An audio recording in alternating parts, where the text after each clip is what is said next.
Yesterday, the U.S. military footprint in Afghanistan started at about roughly 2,500. And by the end of today, there will be more than approximately 4,000 troops on the ground in Kabul.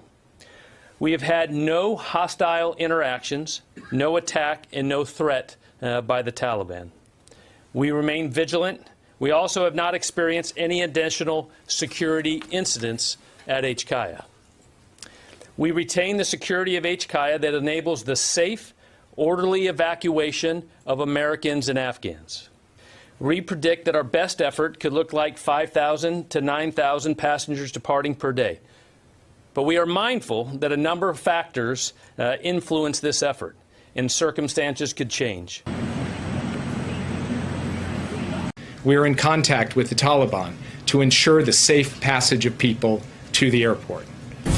The Taliban have informed us that they are prepared to provide the safe passage of civilians to the airport, and we intend to hold them to that commitment.